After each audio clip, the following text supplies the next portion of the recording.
അപ്പോഴാണ് ആരോ cabin door തട്ടുന്നത്.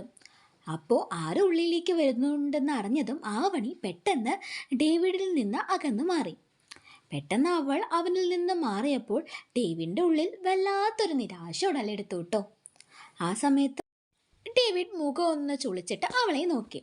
അവൾ പെട്ടെന്ന് സാരിയെല്ലാം ശരിയാക്കി മുഖമൊക്കെ ഒന്ന് തുടച്ച് അവളുടെ സീറ്റിലേക്ക് പോയിരുന്നു. May I coming sir? Yes coming. ദീപക്കായിരുന്നു അത്. അവൻ ക്യാബിൻ്റെ ഉള്ളിലേക്ക് കയറി വന്നു.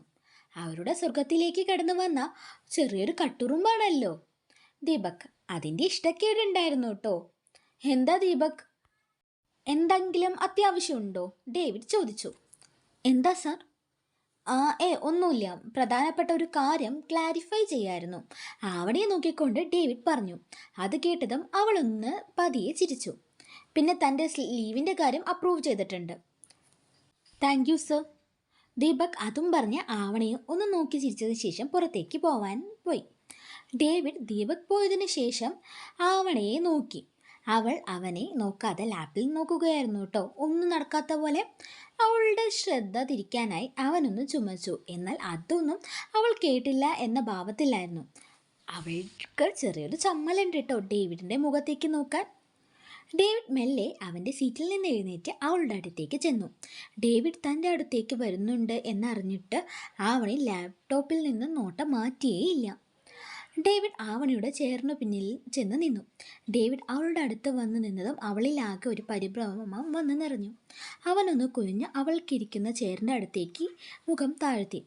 ആവണിയുടെ ഷോൾഡറിൽ തൊട്ടില്ല എന്ന രീതിയിലായിരുന്നു ഡേവിഡ് നിൽക്കുന്നുണ്ടായിരുന്നത്. എൻ്റെ ഈശോയെ, ഇങ്ങനെ എന്തിനുള്ള പുറപ്പാടാ, അവൾ മനസ്സിൽ പറഞ്ഞു. അവൻ്റെ ചുഴുനിശ്വാസം പിൻകഴുത്തിൽ വന്ന് തട്ടുമ്പോൾ എന്തോ തൻ്റെ ശ്വാസം നിലയ്ക്കും പോലെയും ഹൃദയമിടിപ്പിൻ്റെ വേഗത കൂടും പോലെയും എല്ലാം ആവണിക്ക് തോന്നി. തുമ്പി, അവൻ പതിഞ്ഞ സ്വരത്തിൽ അവളെ വിളിച്ചു. സാർ. അവൾ അവനെ ഒന്ന് നോക്കി. പ്രണയം തുളുമ്പുന്ന അവൻ്റെ മിഴികളിൽ നോക്കി നിൽക്കാൻ അവൾക്കായില്ല അധിക നേരം. എന്താണ് എൻ്റെ തുമ്പിപ്പെണ്ണ് കാര്യമായി നോക്കുന്നത്? അത് സാർ. പറയ്. അത് എന്തു പറ്റി എൻ്റെ തുമ്പിപ്പെണ്ണിന്? ഒരു വിറയൽ പോലെ. പനി മാറിയില്ലേ എൻ്റെ പെണ്ണെ? അവൻ ഓരോന്ന് ചോദിക്കും തോറും അവളുടെ ചെന്നിയിലൂടെ വിയർപ്പ് കണങ്ങൾ ഒഴുകി ഇറങ്ങാൻ തുടങ്ങി. എന്തു പറ്റി എൻ്റെ കൊച്ചെ? നീ എന്താ AC-യിലും വിറയ്ക്കുന്നുണ്ടല്ലോ എന്ന് പറഞ്ഞ് അവൻ അവളുടെ നെറ്റിയിലെ വിയർപ്പ് തുള്ളികൾ തുടച്ചു കൊടുത്തു. എന്തു പറ്റിയടാ? ഒന്നുമില്ല സാർ, അവൾ വിറയലോടെ പറഞ്ഞു. എന്തെങ്കിലും ഡൗട്ടുണ്ടോ? അവൻ ചോദിച്ചത് മനസ്സിലാക്കാതെ അവനെ നോക്കി. അല്ല, ഈ ഫയലിൽ എന്തെങ്കിലും ഡൗട്ടുണ്ടോ എന്നാ ഉദ്ദേശിച്ചേ, ഡേവിഡ് പറഞ്ഞു. ഇല്ല സാർ. എന്തെങ്കിലും സംശയം ഉണ്ടെങ്കിൽ പറയിട്ടോ, ഞാൻ ഇവിടെ തന്നെ ഉണ്ടാവും എന്ന് ആവണയെ നോക്കി കണ്ണുറുക്കിയിട്ട് പറഞ്ഞ് അവൻ അവൻ്റെ സീറ്റിലേക്ക് പോയിരുന്നു.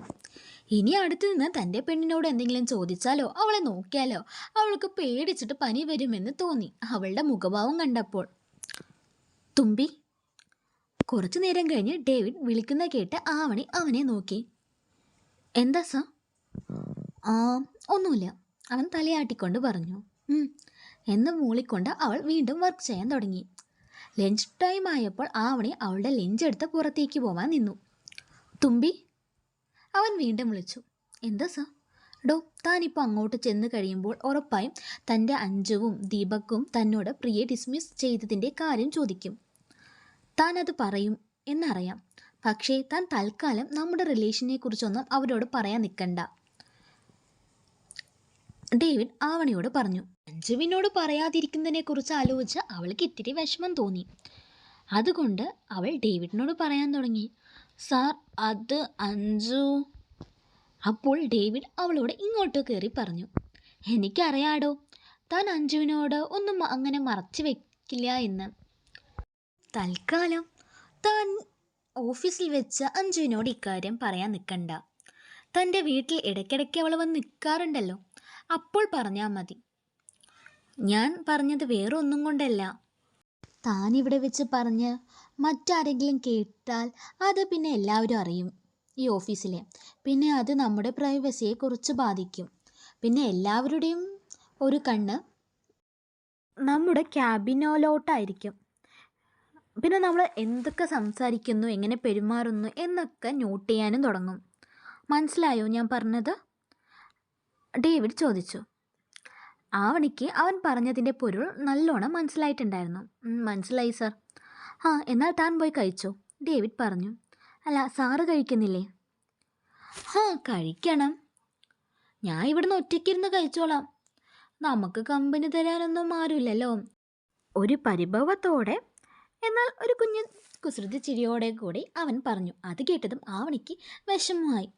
എന്താ സാർ ഇത്? ഇവിടെ ഇരുന്ന് കഴിക്കാൻ പറ്റാത്തത് കൊണ്ടല്ലേ, മനസ്സിലാക്കുക സാർ എന്ന് പറഞ്ഞ് ചിണുങ്ങിക്കൊണ്ട് അവൾ ഡേവിഡിൻ്റെ അടുത്തേക്ക് ചെന്നു. ഓക്കെ, പക്ഷേ ഇതിന് പകരമായിട്ട് എനിക്ക് എന്ത് കോമ്പൻസേഷൻ തരും? ഡേവിഡ് അവൻ്റെ കവളിൽ തടവിക്കൊണ്ട് ചോദിച്ചു. അവൻ ചോദിച്ചതിന് അർത്ഥം എന്തെന്ന് ആവണിക്ക് മനസ്സിലായി. അവളൊന്ന് പതറി. അവൾക്കറിയായിരുന്നു ഡേവിഡ് ചോദിച്ചത് കൊടുക്കാതെ അവളെ അവിടെ നിന്ന് വിടില്ലെന്ന്. അപ്പോൾ അവൾക്കൊരു കുസൃതി തോന്നി. സാർ ഒന്ന് കണ്ണടക്കി. സാർ കണ്ണടിച്ചാൽ സാർ ചോദിച്ചതിൻ്റെ ഡബിൾ ഞാൻ തരാം എന്ന് പറഞ്ഞു. അവൻ പ്രതീക്ഷയോടെ കണ്ണ് അടച്ചു. അവൾ കുനിഞ്ഞ് അവൻ്റെ കവളിൻ്റെ അടുത്തെത്തി. അവളുടെ ശ്വാസം അവൻ്റെ കവളിൽ തട്ടി. അപ്പോൾ അവൻ്റെ ചുണ്ടിൽ ഒരു കുഞ്ഞു ചിരി വിട്ടർന്നു. അപ്പോഴാണ് അവൾ മെല്ലെ കവളിലൊന്ന് തലോടിയിട്ട് പെട്ടെന്നൊരടിയടിച്ച് ഓടിപ്പോയത്. അവളങ്ങനെ ചെയ്തും ഡേവിഡ് ഒന്ന് ഞെട്ടി കണ്ണൂർന്നു. നീ ഇങ്ങോട്ട് വാ. അവൾ പോകുന്നത് നോക്കി അവൻ മനസ്സിൽ പറഞ്ഞു. തുമ്പി ഒരു ചെറു ചിരിയോടെയാണ് അഞ്ജുവിൻ്റെ അടുത്തേക്ക് ചെന്നത്. അഞ്ജുവും ദീപക്കും ആവണയെ കാത്തു നിൽക്കുമായിരുന്നു കേട്ടോ. എന്താടി ഒരു ചിരിയെല്ലാം? അഞ്ജു ആവണയോട് ചോദിച്ചു. അതെന്താ, സാധാരണ ഞാൻ കരഞ്ഞിട്ടാണോ നിങ്ങളുടെ അടുത്തേക്ക് വരാം? കരഞ്ഞിട്ടൊന്നുമല്ല, എന്നാലും ഇന്ന് ഈ മുഖത്തൊരു തെളിച്ചം കൂടുതലുണ്ടല്ലോടി. എന്താ പെണ്ണേ കാര്യം? അഞ്ജു വീണ്ടും ചോദിച്ചു. അതിവള് പറഞ്ഞത് ശരിയാ, ദീപക് കൂടി ആവണിയോട് പറഞ്ഞു. അങ്ങനെയൊന്നുമില്ല, നിങ്ങൾക്ക് തോന്നുന്നതാവും. അങ്ങനെയാണെങ്കിൽ അങ്ങനെ. അല്ലടി, ആ പ്രിയെ പുറത്താക്കാൻ മാത്രം എന്താടി സംഭവിച്ചത്? അവർ ആകാംക്ഷയോടെ ചോദിച്ചു. ആവണി രാവിലെ നടന്ന സംഭവങ്ങളെല്ലാം അവരോട് വിവരിച്ചു. കുറച്ചും കൂടി അവൾക്ക് കിട്ടണമായിരുന്നു. എന്തൊക്കെയാ പറഞ്ഞ അവള്? അവളുടെ ഒരു ജാട. ഈ ഓഫീസ് തന്നെ അവളുടേതാണ് എന്ന രീതിയിലായിരുന്നു അവളുടെ പെരുമാറ്റം. ഇനി അത് കാണണ്ടല്ലോ. അല്ല, അതിന് അവൾ മാത്രമല്ലേ ഇവിടെ നിന്ന് പോയിട്ടുള്ളൂ?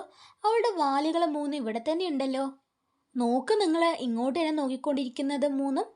ദീപക് പറഞ്ഞപ്പോഴാണ് ആവണിയും അഞ്ജുവും അവരുടെ മുന്നിലെ സീറ്റിൽ ഇരിക്കുന്ന ആ പ്രിയയുടെ കൂട്ടുകാരികളെ നോക്കിയത്. അവർ ഇങ്ങോട്ട് ഇടയ്ക്കിടയ്ക്ക് നോക്കിയാണ് കഴിക്കുന്നത്. എന്തോ തമ്മിൽ കുശുകുശുക്കുന്നുണ്ട്. അവളുമാരുടെ എന്തെങ്കിലും ഇവിടെ എടുത്തു വെക്കാൻ തന്നിട്ടുണ്ടാ ഇടയ്ക്കിടയ്ക്ക് ഇങ്ങനെ നോക്കാൻ? അഞ്ജു അവർ ഇങ്ങോട്ട് നോക്കുന്ന കണ്ട് പറഞ്ഞു. നീ അത് വിട് എൻ്റെ അഞ്ജു, അവർ എന്തെങ്കിലും ചെയ്യട്ടെ. അവളുമാരുടെ നോട്ടം കണ്ടാലുണ്ടല്ലോ, നീ അവരെ നോക്കാതിരിക്കേ, അപ്പോൾ പ്രശ്നം തീർന്നല്ലോ, ദീപക് അഞ്ജുവിനോട് പറഞ്ഞു. എനിക്ക് തോന്നിയ അടുത്തേക്ക് നോക്കും, നിനക്കെന്താടാ? അയ്യോ, എനിക്കൊന്നും ഇല്ലേ, നീ എങ്ങോട്ട് വേണേ നോക്കിക്കോ, ദീപക് പറഞ്ഞു. അവിടെ നാളെയും മറ്റന്നാളും ഞാൻ ഉണ്ടാവില്ല കേട്ടോ. നല്ല കാര്യം, ദീപക് പറഞ്ഞത് കേട്ട് അഞ്ജു പറഞ്ഞു. ഇതിന് ഞാൻ എൻ്റെ അഞ്ജു ഒന്നും മിണ്ടാതിരിക്കേ. ഞാൻ ലീവിൻ്റെ കാര്യം ചോദിക്കണമെന്ന് വിചാരിച്ചിരിക്കുകയായിരുന്നു. എന്തു പറ്റി? എന്താടാ പെട്ടെന്നൊരു ലീവ്? ആവണി ദീപക്കിനോട് ചോദിച്ചു. ഇനി എന്താ നടക്കാൻ പോകുന്നതെന്ന് നമുക്ക് അടുത്ത പാട്ടിൽ കാണാം കേട്ടോ. ഇനിയുള്ള പാട്ടുകൾ കുറച്ച് രസകര. പിന്നെ പുതിയൊരു സ്റ്റോറിയും വരുന്നുണ്ട്. എല്ലാവരും സപ്പോർട്ട് ചെയ്യണേ guys. Okay, thanks for watching.